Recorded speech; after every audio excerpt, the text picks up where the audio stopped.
కొద్ది నెలల కిందట నేను చెప్పిన మచిలీపట్నం టు విజయవాడ 70 కిలోమీటర్లు, విజయవాడ టు గుంటూరు మరో 40 కిలోమీటర్లు. మచిలీపట్నంలో మేము కడతా ఉన్న పోర్టు, మా హయాంలో పోర్టుకు శ్రీకారం చుట్టాం, పనులు మొదలుపెట్టాం, పర్మిషన్లు తెచ్చాం, ల్యాండ్ ఇచ్చాం, ల్యాండ్ కొనుగోలు ఇచ్చినాం, ఫైనాన్షియల్ క్లోజర్ కంప్లీట్ చేసినాం. ఎవరితో ప్రమేయం లేకుండా దానికి డబ్బులు వచ్చేట్టుగా ఏర్పాట్లు చేశాం.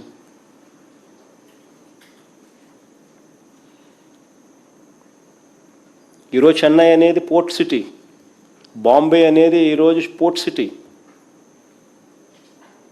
ప్లాన్ బి కింద మేము చెప్పినాం మచిలీపట్నం టు విజయవాడ 70 కిలోమీటర్లు, విజయవాడ టు గుంటూరు మరో 40 కిలోమీటర్లు, మొత్తం ఈ 110 కిలోమీటర్లు నేషనల్ హైవే రోడ్డు ఉంది. ఈ నేషనల్ హైవేకు కాస్త అటు ఇటుగా ఈ మొత్తం క్యాపిటల్ ఏరియా కింద డిక్లేర్ చేయండి.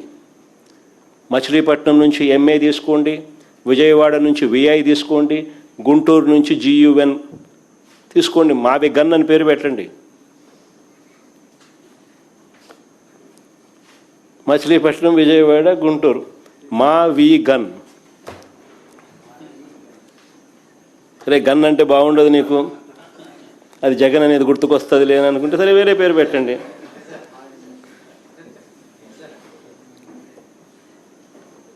మచిలీపట్నం నుంచి ఎంఏ తీసుకోండి, విజయవాడ నుంచి విఐ తీసుకోండి, గుంటూరు నుంచి జియుఎన్ తీసుకోండి, మా వి గన్ అని పెట్టండి.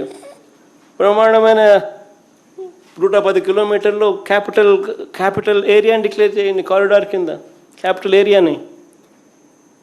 కనీసము ప్లాన్ బి అన్న కనీసం పిక్చర్లోకి వస్తే అట్లీస్ట్ నువ్వు పెట్టే 2 లక్షల కోట్ల రూపాయలు ఈ రాజధాని ప్రాంతంలో, అది అయ్యేది కాదు, సచ్చేది కాదు. ఆ 2 లక్షల కోట్లలో 10% పెడితే చాలు. ఈ మచిలీపట్నంకు, ఈ విజయవాడకు, ఈ గుంటూరు మధ్య కనెక్టివిటీ కోసం, రింగ్ రోడ్లు, ఇతరాతర పనుల కోసం, ఇతర మౌలిక సదుపాయాలు, చిన్న చిన్న మౌలిక సదుపాయాల కోసం 10% పెడితే చాలు. ఈ మావి గన్,